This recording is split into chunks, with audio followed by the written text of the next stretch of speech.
Nancy Sokarno, also known as Psych with Socks, is a registered psychologist based here in Sydney, Australia. She enjoys working with her clients on a holistic approach to therapy, encouraging them to integrate various aspects of their lives to promote overall well-being. She's an avid gym goer herself and relies on physical movement as one of her top self-care rituals. In this episode, we dive deep into how to navigate through this new world that we live in with social media, with a highly sedentary lifestyle, and also things that I would say increased throughout the pandemic, anxiety and depression. Before we jump into the podcast, I do want to ask just for one favor, if you could subscribe to the podcast in whatever platform that you're watching it on or listening to this episode on. It really helps the channel grow, and as it grows, it helps me to get more pulling power to bring on more interesting guests. Enjoy the podcast. So Nancy, I wanted to have you on to talk about pretty much all of the changes in lifestyle that we've had. Mm-hmm. We've had, obviously the pandemic was like a big one and we can touch on that. But I just think that, and we talked about this before on the podcast, our lives, actually you said it, our lives are different. Mm-hmm. It's almost like long COVID. Like that affects your health, but it's like psychological long COVID. Yeah, that's what we could call this podcast maybe. But yeah, like life is different. Like we talked about as a personal trainer, just before it hit 3 months, I left the gym and went online. Yeah. But I was seeing how it was affecting people when they were training people. They had to change pricing, scramble around gyms. So like even that was just like one clear example of how their lives changed immediately. Yeah. But even on the back of that, I had friends like, even like a year after, thinking like, I'm still getting back into what I had before. Like, and now some of my clients don't want to train in the gym because they're like fearful of it, or they're fearful of being surrounded by people in the middle of a city, and now they just work from home, or now they want me to go to their home, so now I have to leave the gym and then I lose this and that. Like that's just one example of how it's different. But ultimately today I want to unpack several, I guess, adaptations points. That we've had to make in our lives. I think that, you're right. People had to make changes really quickly and we weren't prepared for that. And like you said, some of your mates were in the gym full time and had to find a park or had to scramble and go on Zoom and teach people how to use online platforms and all of those things. And I think that what I guess I really saw in it highlighted that we are adaptable, although it was extremely difficult. And yes, we were not at all prepared for what that looked like and what the implications were going to be. I think that we did a pretty decent job at it. But what's happening now, like we said, psychological long COVID, is that we have had to adapt and then adapt again and adapt some more. And, adaptation is such a human need, right? If we go into the whole evolution route, like if we didn't adapt, you died, right? So it is something that we are pretty good at, but we had to really lean into that. And let's definitely talk about so many different ways that we had to adapt and change. Yeah, on the adaptation thing, I think they're like, in my perspective, which isn't that large, of like my group circle and stuff, but I definitely saw two types of people emerge. Like people that were taking on the challenge and like, I'm going to do whatever I can to like stay afloat. Provide for my family, stay fit, have a healthy relationship. Yeah, make it work. Yeah. Just float. Yeah. And then there are people like, man, this is too hard. Who's sunk. I'm going to, start drinking more. I'm going to watch more TV. Yeah. I'm going to like isolate myself even more. Yeah. I found that just like ties into the whole evolutionary thing, like the whole, I guess. Survival of the fittest. Survival of the fittest. In all areas of life. Yeah. One thing I wanted to touch on, I guess the first thing was, is social media and how that impacted it. So personally for me, I knew that when people were at home or maybe not working and there was, the government was handing out money sometimes, so people weren't actually working as much, I knew that screen time was going to go up. So I went from posting like once a day to twice a day. Okay. So for me, you capitalized. Yeah, on I was that person emerging. Like, okay, I'm gonna double down. I'm gonna go live. I was like going live, posting in the morning, posting at night, answering story questions, and I just went online as well. So, like 3 months earlier. So I was like really trying to build. Yeah. But yeah, screen time was up, engagement was up, and people were like... I mean, that was our world, Mm. right? Because we were so isolated from human interaction, we went online and we connected online. And like you said, screen time doubled, quadrupled even. Yeah. From, watching every Netflix show that you could to... checking in with one another via Instagram or watching TikTok relentlessly, or doing FaceTime calls or whatever it was. And then, of course, if we were working from home, we were predominantly on our computers. And so, of course, you're doing meetings and then also emails. But then whilst you're doing that, you're on your phone as well. And, and you've got a TV in the background. And it was just like there was so much information being taken on. And this can probably be another podcast episode, but everyone then came out of that space. And I don't mean everyone, but a large majority of people were like, I have ADHD. And that's a whole other conversation. Yeah, that's definitely been popping up more. Yeah, it's I've seen like a billion ADHD TikTok videos, and I can't even tell you how many clients come into therapy saying, hey, can we talk about ADHD? I think I have ADHD. When I've been seeing them for 3 or 4 years, for example. And I'm like, let's talk about the changes that have happened over the last 2 years or 18 months. How much change has happened in your day-to-day life? Yeah. Where, we were dopamine fiends during COVID because there was not much happening. Yeah. And so that's a whole other thing. But I think that touching on screen time and the social media era during the pandemic, even dating went online too. It's always been online, but even like that so. blew up, as well, because I can't go anywhere. Yeah, I remember people trying to find loopholes to Tinder because it was like, because you know how like there was a point in time where you could that bubble. Yeah, you could see one person. Yeah, the singles bubble. Yeah. So like you could, I don't know, maybe go and stay the night with someone, but you couldn't do it again with someone else that week. Or, you had to choose one single bubble buddy, basically. Yeah. Okay, choose the right one. Yeah. But yeah, there was.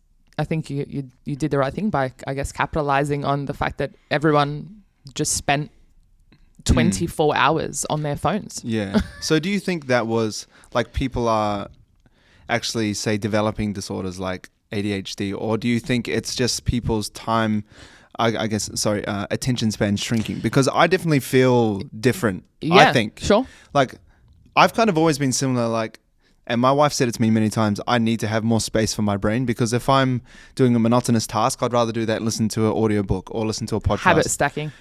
Yeah. Yeah. So I'm like, I'm going to learn something and do this. But then also, I think I don't have enough time to get to the bottom of my ideas, because I'm just getting... I'm absorbing other people's so much ideas. information, yeah. So then you become just like a parrot as opposed to this original person that develops ideas. But that's one thing that I've kind of always had, but I've found it more so like I'm driving, I have to listen to this. If I'm You've got to have your brain stimulated all the time. Yeah, and if I'm just doing a task. Yeah. And I think humans are unitask people anyway, like monotask, like we can only do one thing at a time. But if I'm just, kind of, I guess that's a different debate. Yeah. But we're only like, if we're doing something, that should be enough. Like you should be engaged, but I'm like, no, I need music, or I need a podcast, put on Joe Rogan while I'm doing emails or something. And I'm like, man, even because all that ADHD stuff's been coming up, I'm like, do I need to get a test? I mean, but I think I just there are so many variables to getting a diagnosis, and I won't go into that in depth, but I definitely think that our attention spans have been hit.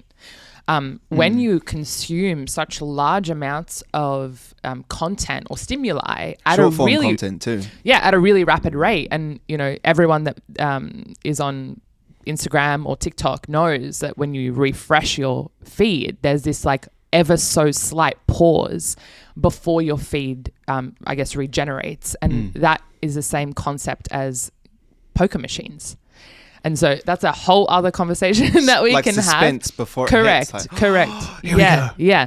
And so the back end, the people who curated these social media platforms really took from the psychology around gambling, which social media is an addiction also, which is a whole other conversation.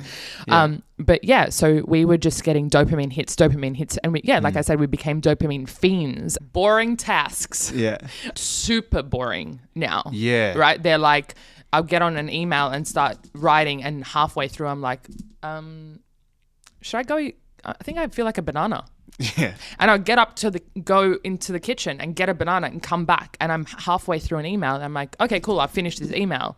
And then I'm like, I should check my phone. Yeah. Like I have seen as well, because I went online during COVID and I had to shift into telehealth, I was on my computer every single day. Whereas prior to that, I actually never really did online consultations. I was 5 days a week in clinic, face to face. Yeah. I'd have phone calls here and there, but when I transitioned to telehealth, I found that literally I was sitting in front of a computer every single day. Like my screen time was huge. Yeah. And then obviously I'm on TikTok and I'm on Instagram and I'm doing all those other things as well. So yeah, I found that my attention span was hit too. So what do you think are best practices that people can use to try and navigate that? Yeah, let's really put in some strategies, I guess, to chunk our time. I know that lots of people use the Pomodoro method, where you, let's say, use 20 minutes and put a timer on and do 20 minutes of work. And then when the timer goes off, stand up and give yourself 5 minutes to do something that you enjoy, or 10 minutes. Go and walk outside, sit in the sun, go on your phone, read a book, whatever it is. And then when that alarm goes off, go back to the task that you were doing and kind of repeat that cycle. And so you have smaller increments of time where you are super concentrated, and then know that you get a break and then come back. So it's rejigging, I guess, your attention and being like, I don't have to be so fixated on this thing for 2 hours. If I have 50 emails to do, that's a really overwhelming task. And you'll find that a lot of people are procrastinating those things because it is so boring and I'm not getting any stimulation from it. So I'm like, cool. Like something that should take me half an hour is taking me 3 hours. Yeah. That's really helpful. Habit stacking, like you were saying, doing emails, but also listening to a podcast in the background is not a bad idea. So habit stacking is doing something you need to do with something you want to do. And so it gives you that joy of being like, I get to listen to Joe Rogan's new podcast episode, but I also need to fill out this intake form for one of my clients. Yeah. And so, I think that I did a lot of habit stacking during COVID as well. Like I need to go for a walk, and I want to go for a walk as well because I want to be outside and I want to get sunlight exposure. But I also need to be doing my emails. So I would pair those tasks as well. Yeah, I used to do that too. Yeah. Like I'd wake up in the morning, go for a walk, but then I don't know, I was always in this bit of a war with it because I was like, I'm going for a walk to be out of nature by the beach, you know. Like, I shouldn't be on my phone. Yeah, and here's me like this. Yeah. I'm like editing a video that I'm going to post later on. I'm like, did you even take in the nature, or are you just like, but like, I'm like, or making the best out of a bad situation, I guess. I'm still like, it's better than sitting on my couch doing it. Inside. Yeah. I think again, that's adaptation. You know, if the circumstances were different and I was able to go and come as I please, then going for a walk and being consciously aware of your surroundings is really beneficial. And you know, not being on your phone, that's great. The circumstances were that the only time that you got outside was when you were going for a walk, but you also had all of this work to do, and you were like, how can I pair the two to my benefit? You know, so again, adaptation. Like it's not one size fits all. And I think that especially on social media, because there's so much content, and we're about to, I guess, discuss anxiety and depression and the prevalence of that on social media, is that, you know, if one person presents this way, doesn't mean that you have to present the same way, but you may be experiencing similar things. And so, people turn to social media and go, if I have anxiety, what should that look like? And then I'm taking on all of this information. I'm like, oh, I don't know how much that fits, or, oh my God, yes, you know, this person who has ADHD on TikTok, I am exactly that person. I too have ADHD. It's not that clear cut. So what other things do you think people can use to navigate it? I guess one specific one I would have is like around comments and like people, or no, maybe messaging, or like sending maybe nasty messages or things like that. Like I get that a lot, but obviously I guess we're different in terms of like we actually have platforms where we're exposing ourselves to or exposing others to our ideas and opening ourselves up as potential targets if people disagree. Yes. But I do know that other people get, you know, if you just use Instagram casually, Yep. you can still get forms of hate or like, you know, messages that you don't want to have. Yep. How do you think people can navigate through that? I think as well, during COVID and after, there was a lot of culling of things that just were not serving you. Like I said, and we said, we spent so much time on our phones. So we were being impacted by the things that we were seeing and the people that we were following and the ideas that people were presenting to us online. And so a really helpful task for anyone that's on social media is start filtering the things that you are looking at, because the information that you take on, you think that it's, 10 seconds or 3 minutes at this point on TikTok, that it's just a quick snippet of this information, but it's really absorbed, and your ideas then start to formulate around that information, and then your behavior is impacted, and so on and so forth. Your mood is changed, and so it's not just we're taking on information. So be really selective with the things that you take on. Whether it's you follow. Yeah, people that you follow, content that you consume, conversations that you have, videos that you watch. Like, you need to be, I think, super selective, because you are a sponge, essentially. And whether it's online or in conversation with people in real life, the friends that you have, the places that you work, like, everything is impacting us. And so be conscious, be present that, I have to be really taking on things that are of benefit to me and not hindering me or making me feel worse about myself or making me compare myself. I know that as well, especially now, everyone's in Europe, it seems. Yeah, seriously, yeah. I'm just in Italy. Yeah. Or the whole out of office reply email. Yeah, which I'm about to turn online. Nice. Everyone's, what feels like everyone is in Europe, and I know that not everyone is, and people are at work on their computers and commuting and etc. So I think that if that feels overwhelming to you, if you feel like you're comparing yourself, mute it. It's okay for you to not be okay viewing content. I don't think that you should feel bad about that. Yeah, no, 100%. Yeah. I'm a savage unfollower. Gone. And like people are like, you can just mute, but I'm like, but I don't know. I just don't want them there at all. I'm just like, but I don't get anything from them. Like, so even if I am aware of this person, like I remember I was a personal trainer in the gym, Fitness First, Market Street. I was there, and there were some personal trainers there, and like I was following, just like following everyone, because we were like that. And then I was just like, man, like maybe they weren't even posting, or maybe it was just stuff that I just like didn't align with. I just didn't, or maybe I just didn't like it. Like, and I just like, I remember I unfollowed someone, and then they were like, hit me up. They're like, oh, you unfollowed me. And I was like, man. First of all, I was like, how did you know? Like, are you looking through your, who's following you like that closely? But I don't know. Like maybe it's rude, and I like I get that, but I'm just like, I don't want to see booty content. I'm not trying to grow my booty. I don't struggle with the struggles that your avatar that you're trying to market to has. Like I don't think that's I couldn't rude. care about the size of my booty, so I was just like, I still like you as a person. Like I was like, we're still talking, we're still hanging out. Yeah, it's just that I don't follow you on this app. Is that really that bad? I think that people have really tethered themselves to their online presence, right? So they're following like, count. Yeah, I mean, like, I am who I am on social media. So if you unfollow me, you don't like me as a human. And I think that that's not right. Like, I agree. Yeah, it's not rude for you to unfollow someone. And I think the concept, and I've been speaking about this a lot, whether it's online or with my clients, about the concept of should. And that's riddled in obligation and expectation. We are parametered by, you should follow every single person that you know. Why should I? Yeah. Like, I think that when we don't do the things that we should, we feel guilt. Yeah. And we feel bad for doing that. And again, this is such an important concept as well, because we are just kind of blindly following what we should be doing when we're not actually checking in with, what do I want to be doing? What do I choose to do? And that's different for every single person. We all should move our bodies, but how should we? That's up to you. You know, what capacity do you have? What time do you have? You know, what abilities do you have? That it's the intention of movement, but how is up to you. Yeah. You know, Yeah. the same way that with, you know, your mental health, like we all should be taking care of our mental health.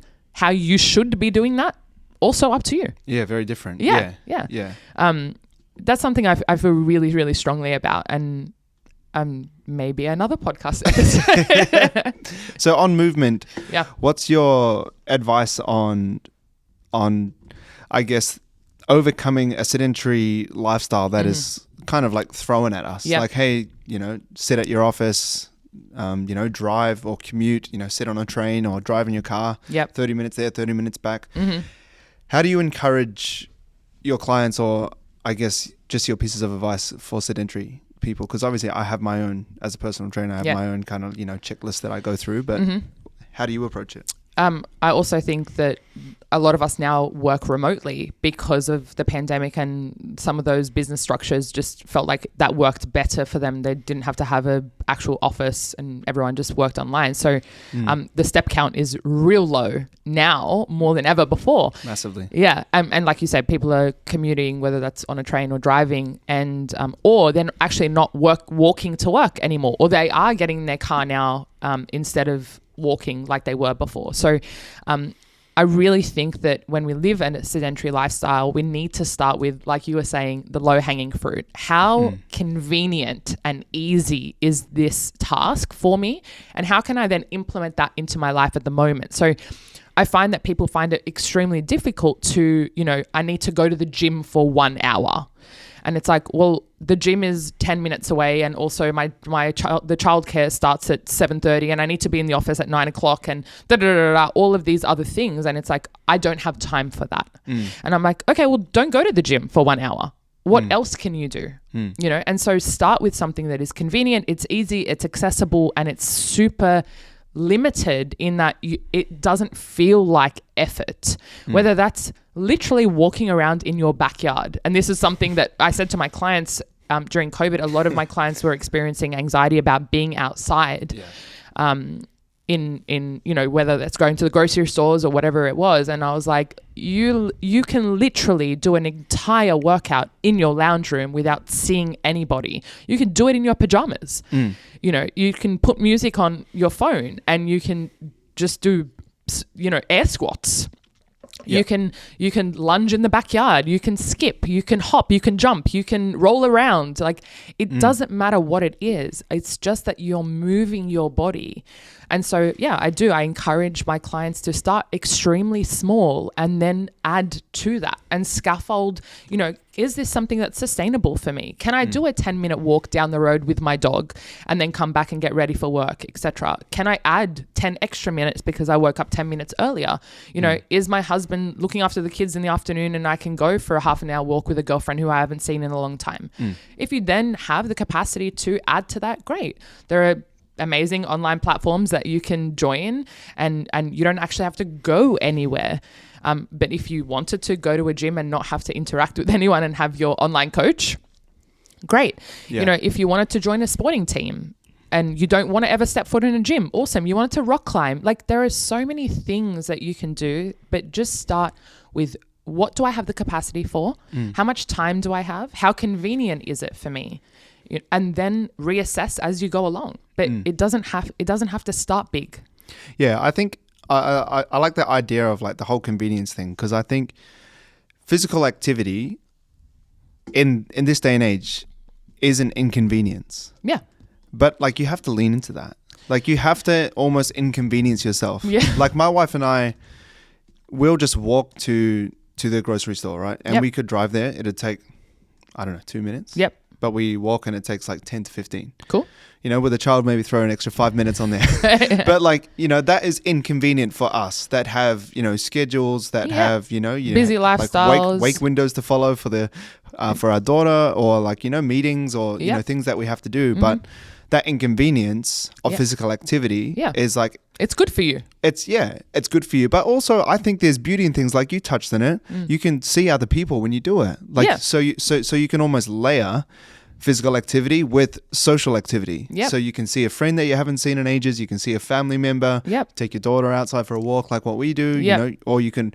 Like during COVID, I kind of had this mental schedule in my head that I would have this list of people that I would call. Okay. Instead of just walking, so it'd be like, you know, my nana, because she's approaching 90 years old. Wow. You know, like my sister-in-law, my brother, you Yeah. know, my other brother, like all this. Like I would have this, like, so if that I'm person... going to check in with these people. So if Nana didn't pick up, I'd on to the ring, next. yes. And then like tomorrow, the next day, I'd start from wherever I left off. So Okay. that would help me during the time where we couldn't see anyone physically. Yeah. Feel connected to those important people in your life. Yeah, and checking in on them as well, because they were going through similar things. Yeah, absolutely. So I think that's like a nice idea of, okay, like it doesn't just have to be movement. It can be movement plus something else. That also can make it a bit more exciting. Yeah. Because it's like, well, I'm not just, you know, going for this monotonous walk step after step, you know, how boring. It's like, well, now I get to FaceTime someone, or, you know, you can make the most of technology. Yeah. And, you know, like group activities, I think are, especially because we're adults now, and that's so heavily pushed on kids, you know, go and do a team sport. It's really good for you. It's good for socializing. It's good for,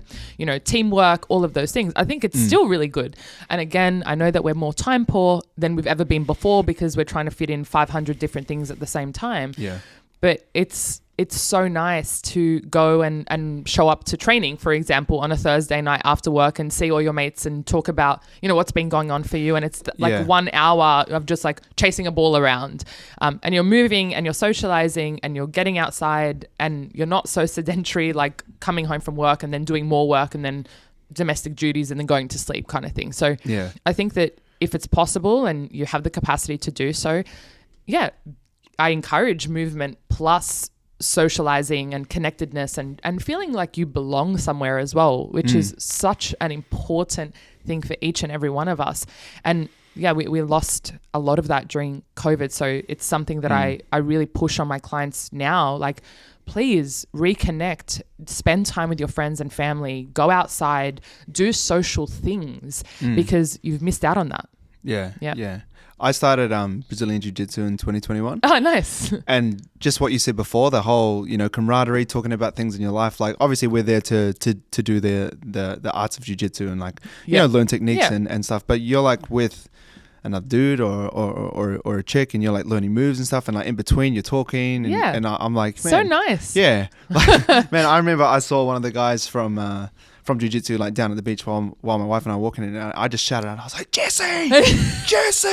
And my wife was like, what? Like, what's going on? Like, who is this guy? Because like, and I didn't realize I'd like formed another friendship, and there's like kind of like brothers, you know, so nice. Because working for yourself, for me, I was like face-to-face personal trainer. Then I went to online. All I would super isolating, right? Man, during COVID and even after, sometimes the only person I would see in real life was my wife. Yeah. Or my, you know, or my fiance at the time, you know. Yeah. But like, I was like, you've seen so many people, right? Yeah. Because you're online and you're interacting, but it just doesn't feel the same. It's not the same. Yeah. And now I have like, it feels so different. Like to have like, I'm like, I guess my friend group went from like shrinking down to like, well, I still have my solid amounts of friends, but I guess my bumps into people, the spontaneous has scene, expanded. Yeah. I'm like, oh man, like it feels nice. Yeah. And it's kind of something that you don't think about, but when you do analyze it, you're like, okay, man, I actually was very isolated before. Yeah. I mean, loneliness is debilitating. Like, we're herd animals. We need connection. We need people. There is no this like lone wolf mentality. We were, you know, again, going back to evolution, like we built tribes. We needed people around us to connect to feel safe with, to, you know, draw on their strengths when we had weaknesses. And it's, again, still very important. We are continuing to evolve. We can't lose sight of how important those things innately that is for us to feel love and connection and support and belonging.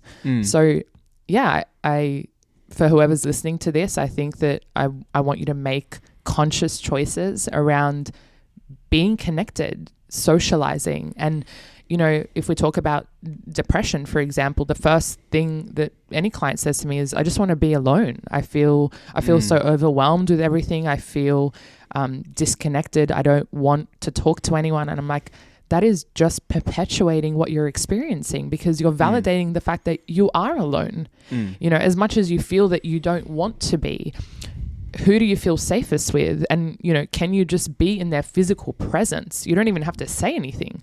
You can sit opposed, on the couch on your phone, but there's another human being in the room with you,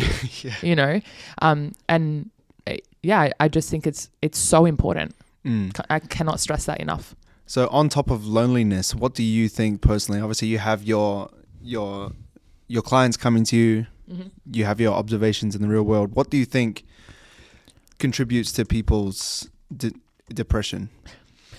I know that's a big question. It's like, well, there's like a million things. Yeah, there's lots of variables. Like loneliness is pretty solid. Feeling not good enough, comparison, like we said, especially online.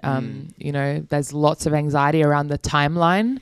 What should I be doing at what stage of my life? And I don't feel like I'm there when everyone else is, which is also not the case. But again, it looks to be that way. And we're constantly looking online at everyone's highlight reel and then comparing it to our behind the scenes, and it just doesn't match up. I want to be here, but I can't be for XYZ reasons. And there's just so many variables that come into play when it's either depression or anxiety. And I think, again, it's been extremely prevalent. Yes, everyone has experienced these things in the past. And again, I use the word everyone. I don't actually mean everyone. Lots of people. And it's way more prevalent online now, and people are seeing other people's stories, and people are feeling more comfortable being vulnerable online. And so it feels like a lot more people are anxious, a lot more people are depressed. And going back to, I guess, the isolation of, there was so many terrible things that happened during COVID, and people were really impacted by that. And so it's really hard to say, all of the things that contribute, but definitely that, we feel a little bit lonelier. We feel that we're not, meeting the standard that we should. We're comparing ourselves to other people. We're not, rich and famous and, shredded and have this car and go on these holidays, et cetera, et cetera. And that feels, we feel pretty flat about it.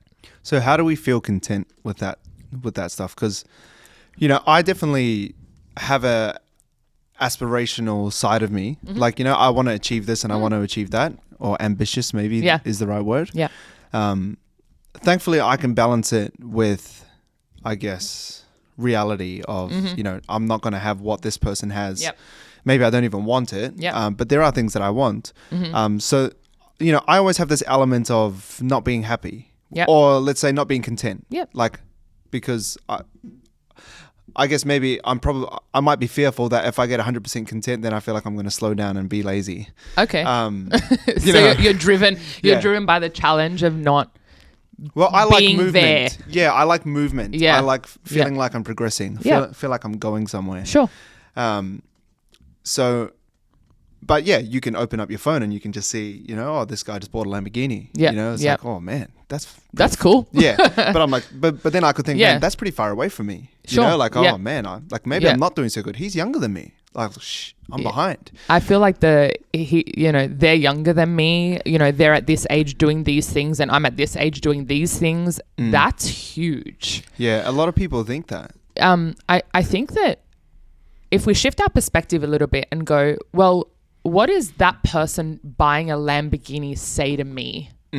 Is it that they have freedom? Is it that they have financial stability? Is it that they are succeeding in some element of their life? If you can look for that and then reframe it in how can I gain that in my life without the Lamborghini? Yeah, like what does my version of that look like? So like, for example, another PT is comparing themselves to you because you've gone online and they're still face to face, and they're like, wow, Brock has so much flexibility and time, and he gets to do XYZ on Fridays because he doesn't work on Fridays anymore. Yeah. And, I'm so jealous or envious of that.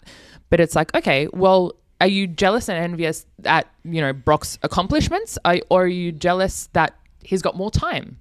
And so what does that look like for you? How do you form more time? What does time mean to you? And, again, we can go down into that. But I can gain those things for myself just in different ways. And that's really helpful because it's like, oh, I feel more financially stable because I started consciously saving $10 extra a week. Yeah. You know, it's super small, but I'm working towards it. And so I feel like I'm like, awesome. I'm challenging myself. I want to progress. That feels really productive. That feels really purposeful. That's important to me. Yeah. And also I think that helps build confidence too when you break things down. Like you talked about, I think you mentioned with depression kind of like, you know, feeling like you're not good enough. I feel like when you break down things and they become more achievable, it can help build that self-efficacy. Like, oh, I am actually kind of, you know, I'm worthy. Yeah, I am worthy. Yeah. I guess that's what I was trying to say. Because like even if you're like trying to save for a house, it can seem really far away, especially in Sydney. Let's talk about apartments first, actually.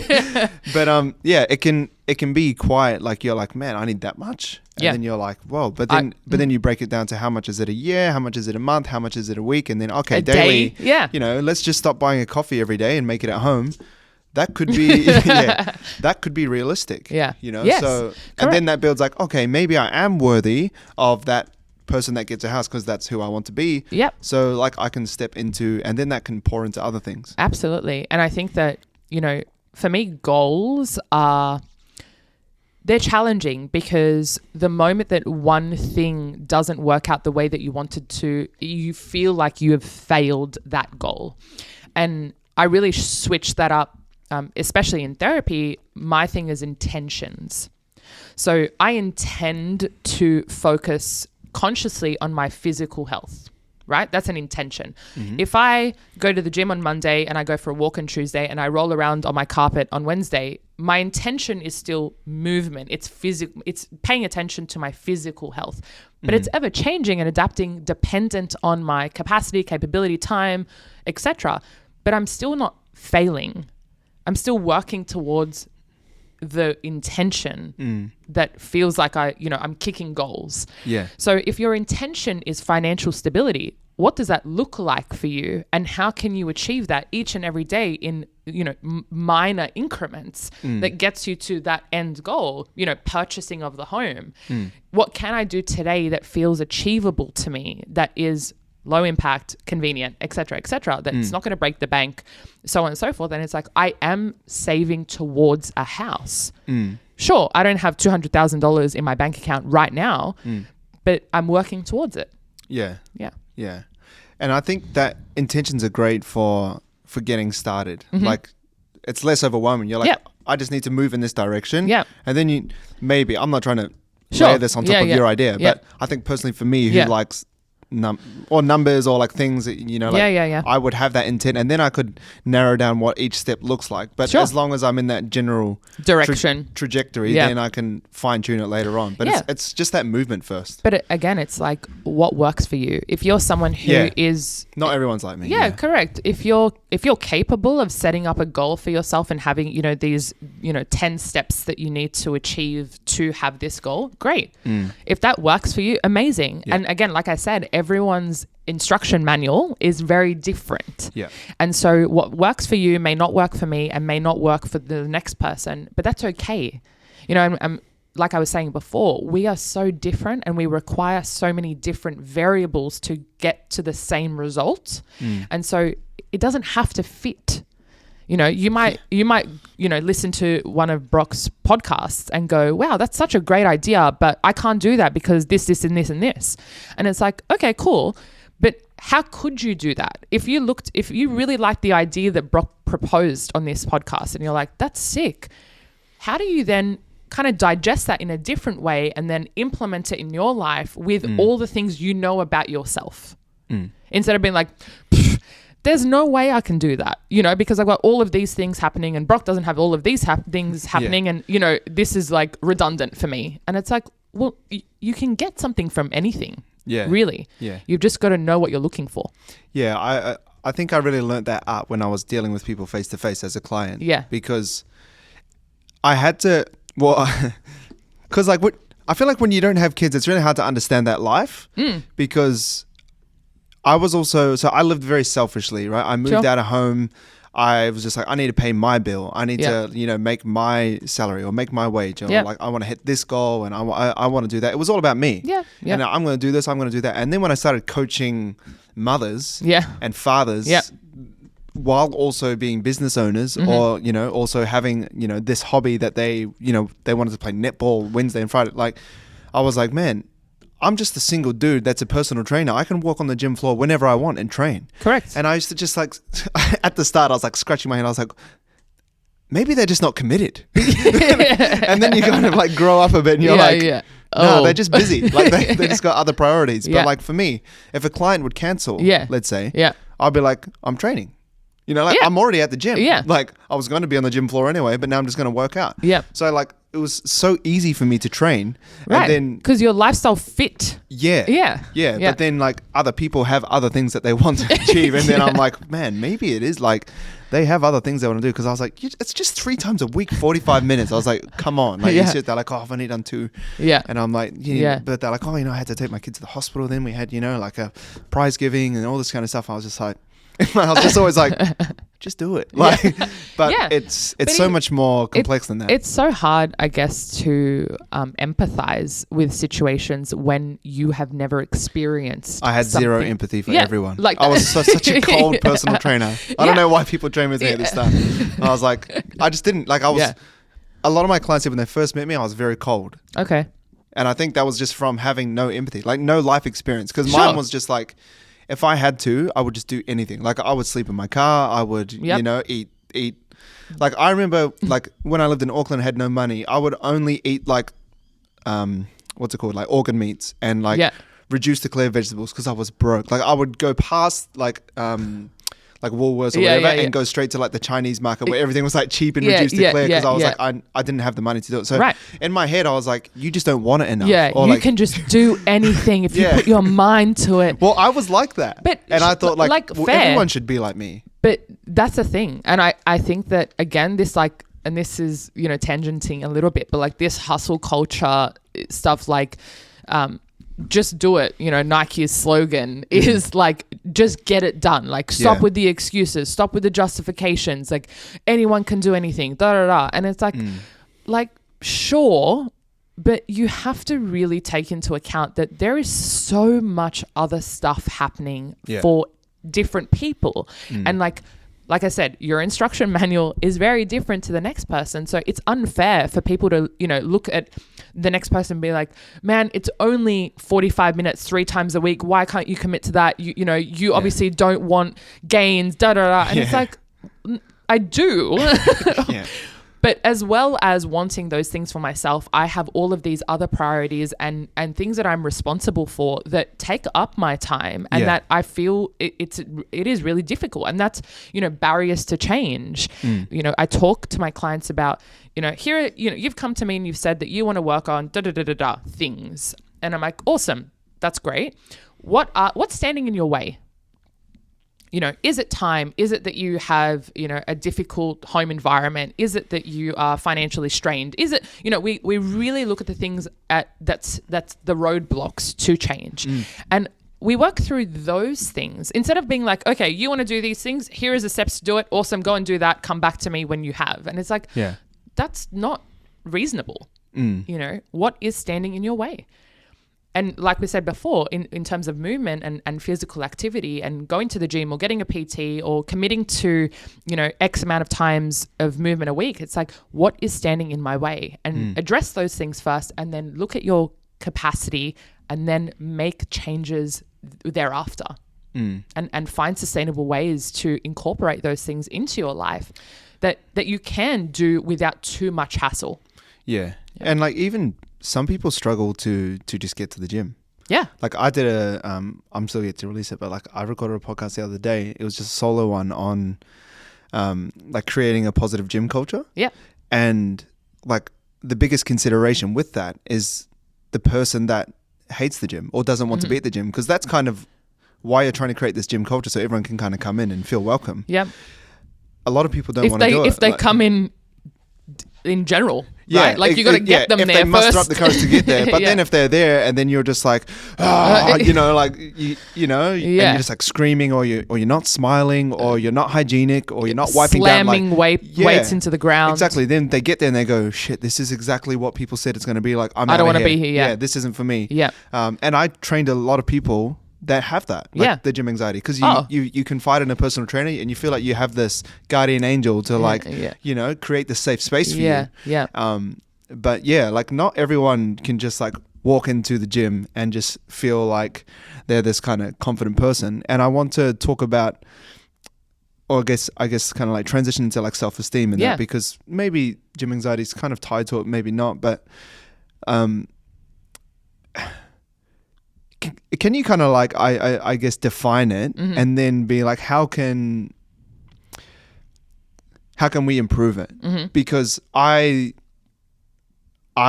personally, I think through my parenting that I had growing up, like I was always encouraged and like, oh yeah, you can do it. So I never really felt like, oh, I couldn't do this, I couldn't do that, because parents were so supportive. Which is great. Yeah. Yeah, 100%. Yeah.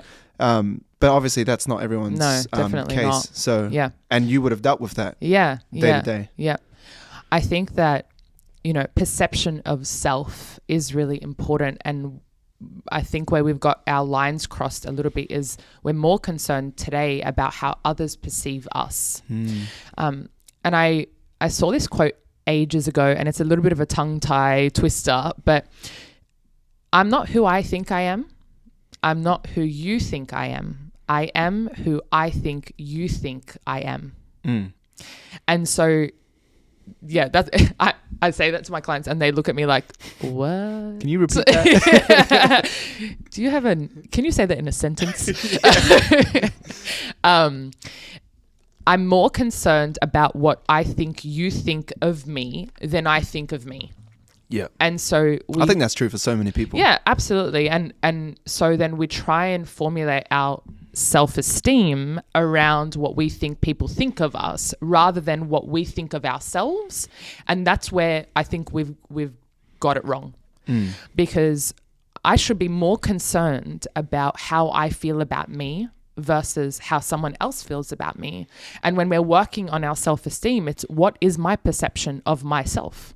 What is my self-image? I am all of these things. And actually, Instagram just released threads. Man, I'm trying to wrap my head around it. Don't even bring that up. I'm like, do I use it? Do I not? Do I post a photo or do I not? Yeah. Is it just text? Yeah. Anyway. To go into war with Twitter. Yeah. But my first thread comment was, "Who are you?" Yeah. I want to drop that first. The illusion of like, who am I? Yeah. And, I guess it's the age-old question, like the cliche coming into therapy and being like, who am I? And when it's very hard to answer. Yeah. When I have actually asked that question to a lot of clients, most people look at me very confused and feel kind of like baffled that they can't answer that question. And so then you think about, okay, well, self-esteem is derived in knowing, who I am and feeling positively about myself and, being really confident about my identity. And the perception of self is that, I walk around being this person because I know who that is. But I feel like a lot of us don't know that. And so we wait for others to tell us who we are. Yeah, that's who I am. Yeah. What do you think of me? Yeah. What do you reckon? Yeah. And you're like, yeah, I think you're like really funny. I'm like, okay, cool. I guess I'm funny then. I'm funny. Yeah. Yeah. So, or it's really easy to just say, and I do this. Yeah. Is just say what I do. Right. Who are you? Yeah. I'm a personal trainer. It's like, no, that's your job. Well. And it's a tricky one. Yeah. It's a tricky one. But I know that's what I will. It's not. It's not solely who you are, but yeah. Well, it's the easiest, I guess. Yeah. When you're, I guess, self-employed, or it's like it's very tied to who you are because that's kind of. It feels like your identity. About. Yeah, you're like, that's what I do every day for like 40 hours a week or maybe even 80. Yeah. Like self-care, bro. but like that's what you think about, that's what you do, and that does make up who you are. But then I kind of thought, well, if I'm just saying that, I would like to expand on that a little bit, be a bit more than what I do, because then it's like, well, when you stop doing that, then who are you? Then what do? Do you just go into this breakdown of like, oh, I don't know. Yeah, this identity crisis. Yeah. Well, I want you to think about this, right? Are you counseling me? Right? Well, this is for you and for everybody that's listening. Yeah. Right. Cool. My thoughts become my behaviors, and my behaviors become my habits, and my habits become my identity. So, for example, if I cut your hair this morning, it doesn't make me a hairdresser or a barber, right? But if I go into a salon and I cut hair 5 hours a day, 5 days a week for the next 6 months, I am, right? So what do you do consistently that makes you feel like it is part of your identity? And so, yes, you are a PT because you do that every single day of your life. But you're also now a father, and you're a husband, and you're a friend, and you're a sibling, and you're a son, and you're kind and compassionate and supportive and patient and tolerant and driven and ambitious and like perseverant and resilient and all of these things. And because you are those things, they become who you are. And so when someone says to you, "Who are you?" tell them what feels like the most consistent things that you do. I am persistent. I am diligent. Give them a big list. Yeah, but that's who you are, right? And so I think, and a task that I set for my clients to try and kind of find those consistencies is what have you achieved in your life, right? And I don't mean I went to university and I became a dad and I bought a house, because great, they're achievements, but some people are like, I've achieved literally nothing. Yeah. I've got into this space of my life. A lot of I've people done say that. nothing. And I'm like, well, that's not true. Yeah. You know, you have accomplished, you know, did you get out of a relationship that you felt was really bad for you and it was really difficult to do, but you did it? Did you grow a veggie patch in your backyard and you know, the first tomatoes sprouted and you were like, oh my God, shit, this is crazy. You know, did you clean a room that you felt was so overwhelming to the point where you just like had let go for 3 months, but finally mustered up the courage to do so? Like we accomplish things every day, depending on the scale, obviously, of those accomplishments. But in each accomplishment, you need these traits to get you through. And so if you think about, you know, transitioning for you from face-to-face clients to an online system and an online platform for your clients, what did you need in order for you to make that transition? Tell me about the traits that you required to do that. Risk taking. Great. Okay. Cool. Yeah. What else? Yeah. Mate, what else did I think a big one is like courage. Absolutely. Because it was like, there was nothing set in stone. I was just like, I'm just going to do it. And like, kind of like, I think that's been, it's a pro, but it can also be a con, but it's just like throwing myself out there. And I just kind of like rely on myself to adapt. Okay. So I feel like I'm quite resilient or I'm adaptable. And, you know, I take risks and I back myself and I have some self-trust and I'm ambitious and driven by challenge. And, you know, that's just one thing that you've done in your life that has like then spouted out all of these things that you are. And then you can find consistencies in that, because I'm sure that you've done other courageous things or you've been resilient in other elements of your life. And so if you track all these things, you're like, wow, there's a pattern here. Get some data, yeah. Yeah. And I think that when our anxious minds or these really negative self-talk things happen for us and we ruminate about the things that we haven't done or we should be doing, or, you know, periods of our lives where we felt, you know, really down and really flat and we're like, you know, I'm useless. I have not accomplished or achieved anything thus far. I feel really just down about myself. Go back into your life and find the smallest thing and find the attributes that fit. And you, over time, build this really, you know, detailed data of actually I am some really amazing things. I just haven't taken the time to consciously search for them. Yeah. Yeah. I've got a way that I do it that's, I guess, a little bit backwards towards what you're saying. But because I guess I have that data in my head of the things that I've done and the things that or who I am. Yeah. I took this from, I've talked about this a few times on my podcast, but I took it from like when I used to go to church back in the day and I used to pray every morning. Yeah. the whole gratitude thing and like, I guess pursuing to be, well, if you're Christian, it's kind of like, to be as God or to be like God. Yep. So you want these kind of attributes. Yeah. So I kind of turned it into a self-affirmation. And I would say, I am this, I am that. Like, I am generous, I am kind. Yeah, I am, I am hardworking, I am generous. I already said that. But like, so I have this big list. Yeah. And like you said, like the more data you get, the more you can kind of go, oh, wow, I am this and that. So I would say these things, but I would kind of go, that doesn't really feel like, that's not really, I don't know how to word it, like not true to me. It was just like a nice word. It doesn't align with me. Does it resonate with me? I would love to be that, but it's not really me. So I would like, I keep, like it's just the notes on my my laptop and, and I just keep changing it. Like, or what do I want to aspire to be? Like, because I, like growing up, well, especially at church, I kind of really struggled with this being generous thing because I was at many times in my life, not saying that my family, didn't provide for me at all. They always did. But like when I moved out of home and really was like living scarcely, looking for reduced to clear vegetables, I was like pretty tight. And I was like, the concept of generosity at that time was crazy. I was like, how could I pay for someone's dinner? Like, I can't pay for my own. Because like at church, I had this mentor that always paid for my dinner. And I was like, I want to be like him. Because every time he did it, I was like, number one, I'd feel a bit guilty because I was like, shivers, man. It's like the 7th time this week this guy's paid for a meal.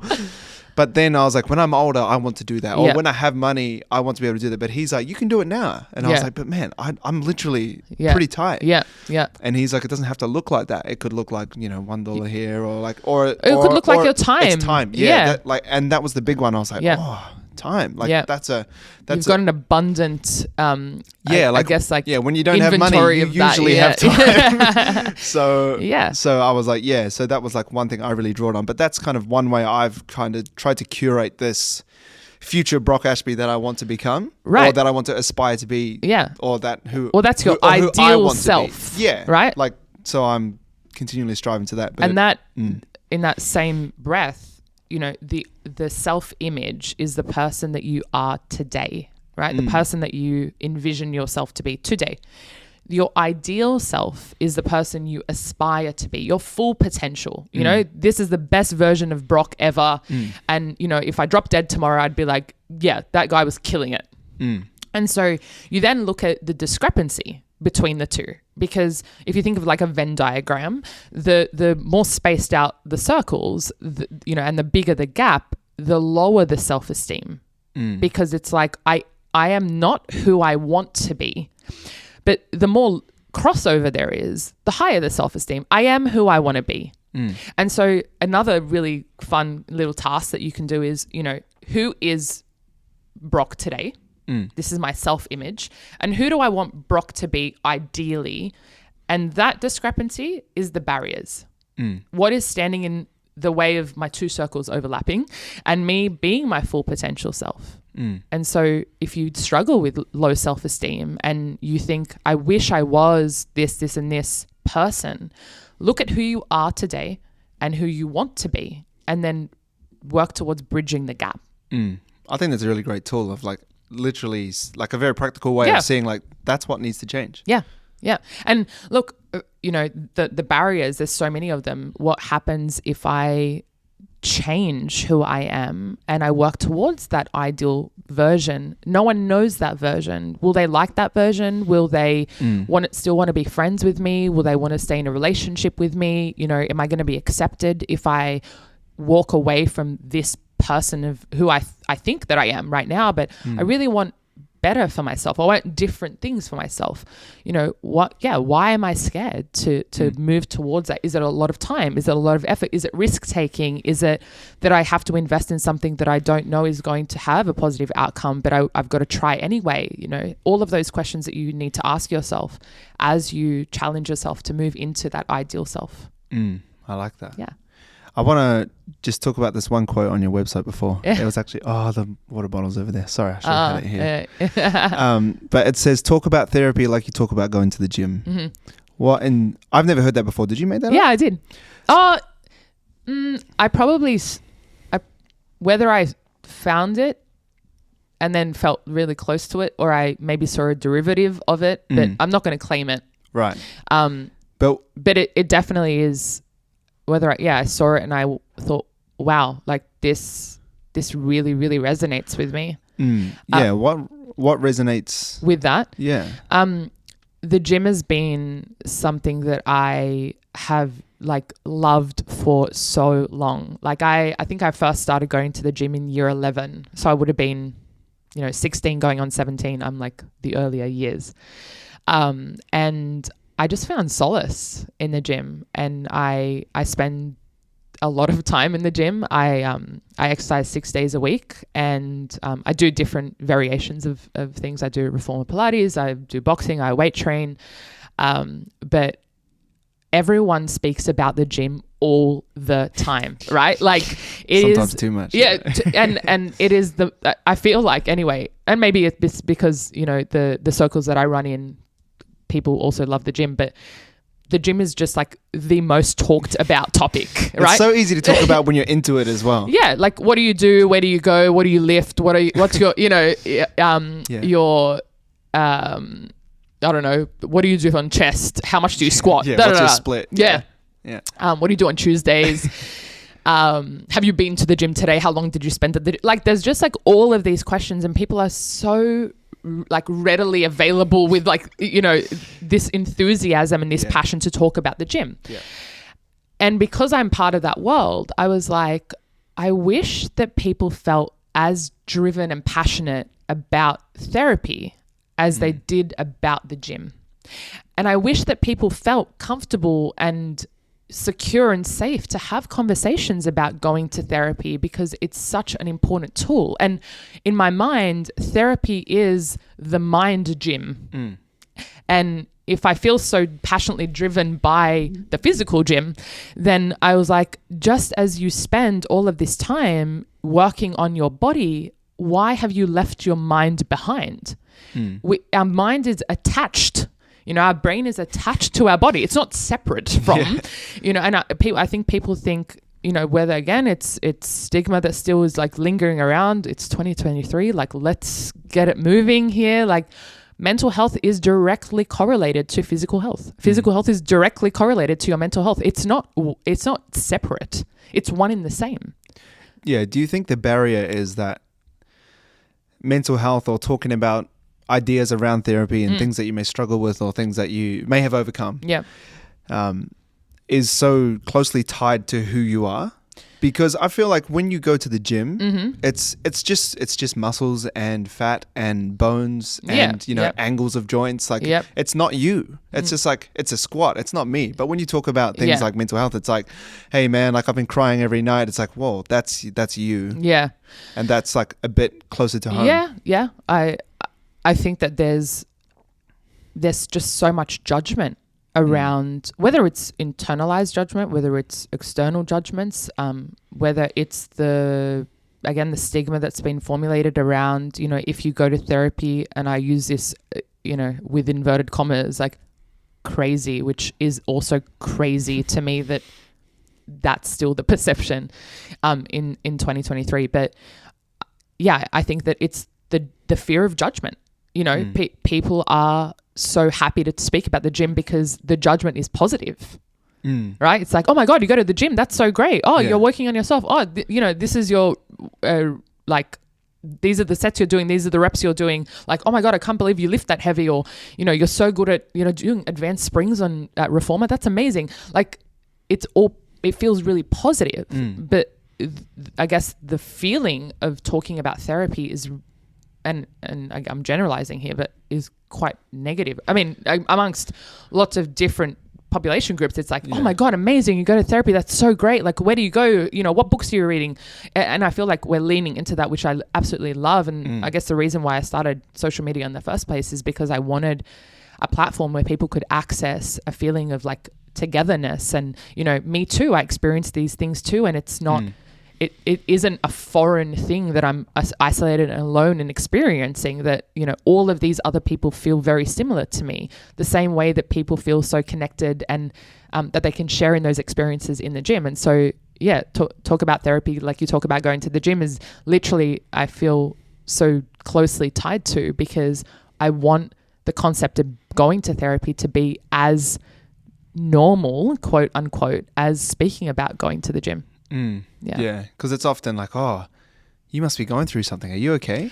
Yeah. Like it's a kind problem. Of like feel sorry for you instead of being like, I'm happy for you. Yeah. I think that's great. You know, there are so many people who are like, sure. Yeah. Therapy is extremely helpful when there is crisis or you're experiencing, you know, trauma, anxiety, depression, eating disorders, all of the, you know, diagnoses. But I do so much therapy with people who are like growing themselves, bettering themselves, developing, and not to say that we're not doing those things when we're dealing with, you know, these presenting problems either, but there are people like, you know, I want to communicate better, or I want to have a healthier relationship with my partner, or I, you know, in conflict, I find it really difficult to be assertive or have boundaries. How do I do that better? Yeah. And I love that, because people are coming to therapy now being like, how do I get better than what I'm doing right now?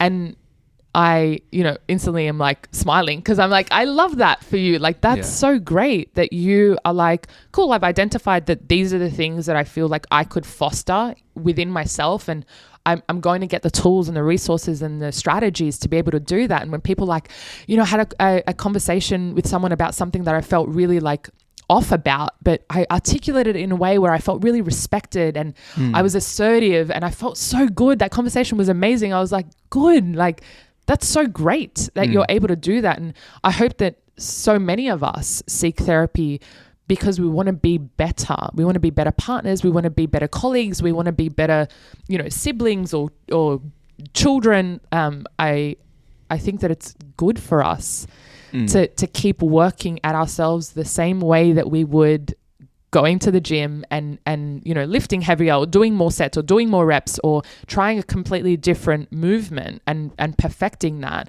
I want people to do that for their mind as well. And that's ultimately what we're doing in the gym anyway. Like we are like you would in therapy, let's say overcome trauma. Yeah. You're doing the same in the gym. If you're, let's say, obese, that can be seen as trauma to the body. Or it's trauma is the impact of. Right? So there's a stressful event. So for example, if you showed up at the emergency room and you had blunt force trauma to the head, we would be looking at the wound, not the hammer that caused it. Right?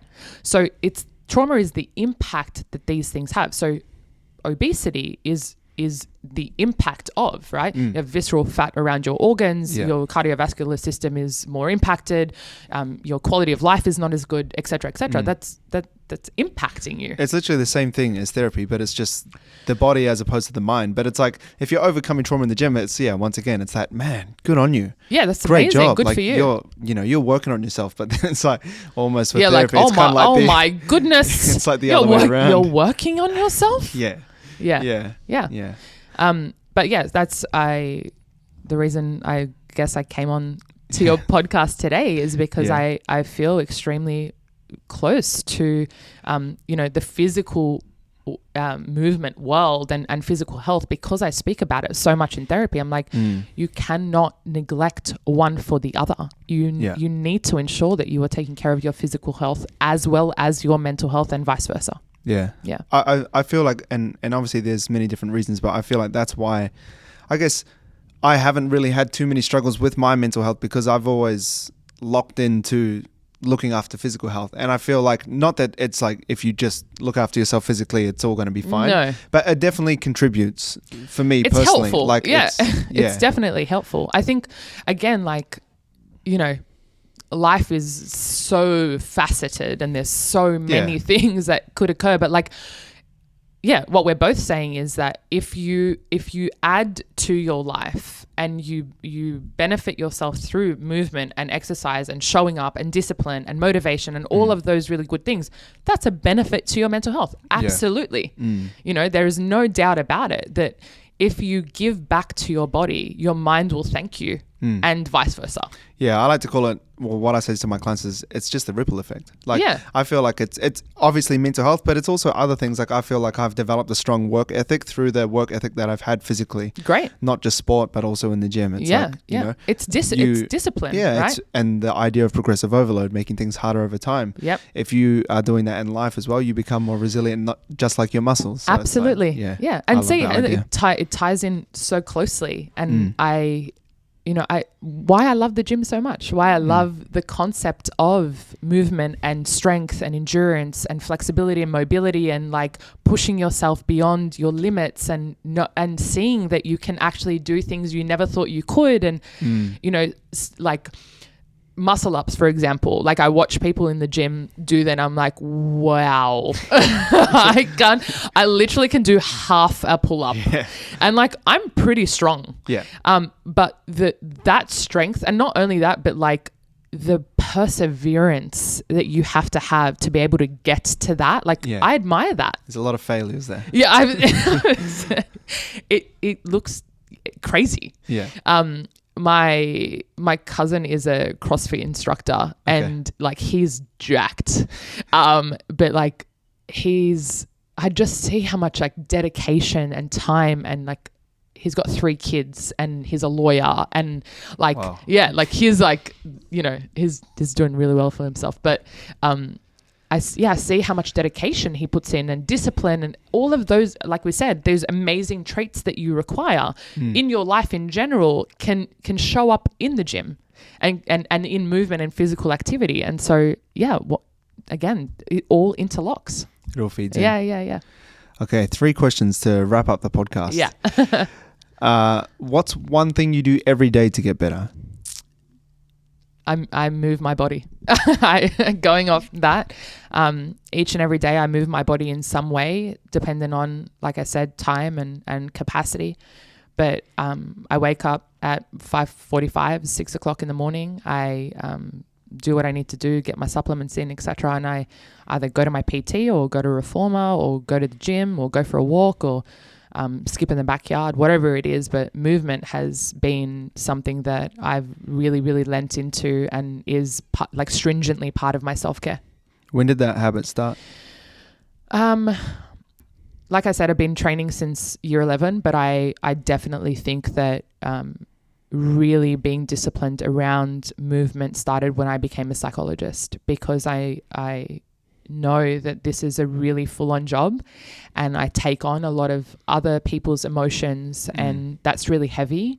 So, and self-care is something, not only do I preach to my clients every day, but something that I truly believe in terms of being a well-rounded psychologist, someone who can take care of themselves first before they try and help others take care of themselves. And so not only do I want to practice what I preach, but I know that it's a vital tool for me, not only to exert anxious energy that I carry throughout the day, but it's re-energizing myself, giving myself mental clarity to take on other people's stuff.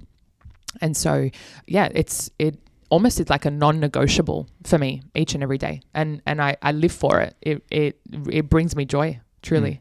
That's brilliant. Yeah. What's one quote that has made you better? I think that you can't change people's behavior, but you can manage the impact their behavior has on you.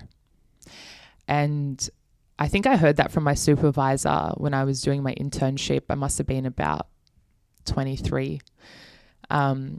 And I was always riled up by things that people did to me. I was like, how dare they, do X, Y, Z, and I can't believe that they did and I'm so hurt by that. I'm so angry. And I remember her saying to me, you just can't change what people do, Nancy, but you can manage how it impacts you. And I was like, oh, I don't have to be rageful about it. I don't have to be like losing my shit because, someone did something that I felt was like wrong or they did wrong by me. And she was like, yeah, you get to choose how it impacts you. And that was so powerful. And I use that to today. It's something I probably like have on repeat in therapy as well for others, is that like you are fully in control of how these things impact you. You get to manage that for yourself. And so, for example, if you were like, Nancy, I think that you are the biggest loser that I've ever met. I could be like, Brock, why would you say that? That's terrible. I feel so hurt by that. That's really fucking mean. Am I allowed to swear on this podcast? Sorry. Yes, okay. You can. Or I could be like, Brock, if you think that I'm a loser, I guess that's your perception of me and that has nothing to do with me. I'm like, you know what, Brock, you're a loser. I think you're just as big as a loser as I am. Yeah. And so like, I can't change what you think of me. I can't change what you've said to me, but I can manage the impact. Yeah. Yeah. I like that. Yeah. And I think that's an important skill. Like we talked about, like hateful comments or you know, it doesn't even have to be online. In general. It could be face to face, you know. Yeah. Yeah. Like an idea that I like is like when people cut in front of you. Yeah. Like when you're driving. Yeah. Like if you get super angry, they could just be as happy as Larry, just driving past, like listen to their favorite song, just cutting in front of you. You're losing it. They're unaffected. Yeah. They are still loving life just as much. Yeah. But you're like losing it. Yeah, And then you get home and then you're angry towards your partner. And then you put that anger elsewhere. Like you don't have to do that. No. Like just keep driving. Yeah. It just is what it is. Yeah. And exactly. You get to you could, get out of your car and start swearing and screaming, which I've seen more of, which is concerning. You're in Sydney, man. It's just how it is. I know. Or you could be like, ugh, that's annoying. Or you could be like, man, I probably cut someone off last week and didn't realize, Yeah. But yeah, I think that's been really helpful for me. Last question. Yeah. What's one book that you think has made you better? I think I was saying this to you before. The Power of Now by Eckhart Tolle is and has been. It's a very spiritual, very enlightened book. But the concepts in that book have been, I guess, perspective shifting for me because it's a whole other world that I've never really known. And when I read that book, I remember, I don't know, it just made me feel some type of way, and I really have allowed myself to be more conscious, more present in the moment because of that book. And it's so easy for us to be so caught up in our minds and the future and the past. And it's allowed me to be a lot more centered and a lot more grounded. And I think that it's been a really helpful tool as well for me in being a psychologist and holding space for people in therapy, is that I'm able to be present with them and really not, drift off elsewhere and like think about, I need to put petrol in my car after I, finish for the day. And I wonder if the chicken's thawed on the sink and stuff like that. So, I think that's been, I love that book so much. And I really value the concepts that he speaks about. Yeah, it is such a deep book. And I think that when I read it, when I read it, I was like zero empathy. Yeah. Go get Cold. it. Yeah, go get it, Brock. So I read it and I was like, I feel the same. But I read it because I was living with a family at the time. Yeah. When I moved out of home and I was living in a different city, still in New Zealand, but I was living in a house where this guy was like saying things like, I don't feel alive. I feel like I'm dreaming. And like saying things like, things like that. And he was like, is this real? Right. It's saying really. And I was like, man, I don't like, I didn't get it at all. I didn't get it at all. Yeah. And then I was like, oh no, is he taking drugs or like, is he depressed? Because, he was saying really stuff where you're Oh, is there some, is there something underlying here? Yeah. So I tried to read it for him. Right. to have it because I gave him the book and he said like, I'm not going to read it. Right. He said he was going to read it, but never touched it. Yeah. And because I thought, I did some research and I was like, well, that's going to help him to live in the now and like figure out whatever he's going through. Yeah. He didn't do it and I read it for him. I didn't get it, and then it didn't help me help him. But I think because I still remember the concept. Right. If I read it now, I feel like I'd have a better understanding. Yeah, different perception. Yeah, of that, yeah. I feel like you kind of have to. I think you've got to read read books it at the right time. Absolutely, I think that one person be like, oh my God, this book is transformational. Like you must read it. It like changed my life, etc. And then you hand that book to that person, they're like, lame, not so much. Yeah. how receptive are you to the ideas in that book? Do they resonate with you? Is that something that you're able to like conceptualize and utilize potentially? And for me, I am pretty time poor, so I do a lot of audiobooks. But I feel like when reading, I read one because I enjoy psychology, obviously, but it's also really beneficial for work. So it's a 2-in-1 package. Nice. So I only currently read psychology, self-help, etc., etc. Yeah. I've just never really been into other books. Yeah. But it's helpful because it fits. Yeah, I like those books too. Yeah, Those cool. are my favorite. I remember I read one of them by Scott Peck, The Road Less Traveled. Oh yeah. Yeah, accidentally. Yeah. I was like, I think it was like I just grabbed it from a store, and I was like, but I loved that one. Okay. And talking on timing of books, one thing that I read when I left the gym, because maybe because it just popped off, or maybe because I thought I needed it, but I read The Obstacle Is the Way. Okay. And that was when 3 months before COVID hit. So like I had it and I was like, well, but I was like, I felt like it prepared me Yep. to really attack the moment when it happened. That hit, That's yeah. why I doubled down on posting. That's Yep. why I hired someone at the time. It was crazy. I like went on this holiday with my friends and my girlfriend, my wife now, but Yep. we'd been dating for maybe about 3 or 4 months, Yeah. and we went away on holiday with my dad and my friend. And I did this, and I was building a website at the time. I came back, I had like $2,000, which in Sydney doesn't last long. That's like 3 weeks of rent at that time. So I was pretty tight. And I was reading that book, and Yeah. I was like, all right, let's go. So I really Oh yeah, wow. yeah, I just like doubled But down. it fit, and it it's such a fit. good tool for you at that time. That's why I enjoyed that book. Yeah. But other people will read it and be like, Nah. yeah, Yeah. I'm not really in that mode of like I need to really. but that's These the hard thing. things are going to benefit me later on, and this is the required Yep. path that I need to go through. Yeah. But yeah, Especially sometimes in those- just doesn't hit like that. Yeah, no. And especially self-help psychology books, I think that you have to be in the right space to receive the message, and you are. Yeah. Yeah. Okay. How can people follow you? Do you want to say anything to anyone? I am Psych with Socks online. Sock Squad. And I have the Sock Squad. My last name is Sokarno, and everyone in school used to call me Socks. So now we're Psych with Socks on Instagram. I do want to make a TikTok eventually. I'm kind of scared of the people on TikTok. So I've been hesitant. I would say their comments are the worst. Yeah. I've received my most hate on right? TikTok. I don't know what it is. I'm a mansplainer, apparently. Oh. Well, people are savage I was on just TikTok. I I'm was like, I don't care, man. yeah, Whatever. Yeah.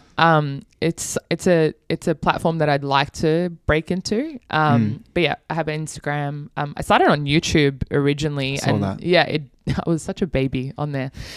It just took too much time, and then I was like, I'm over this now. But I Psych with Socks on Instagram, and I'm psychwithsocks.com.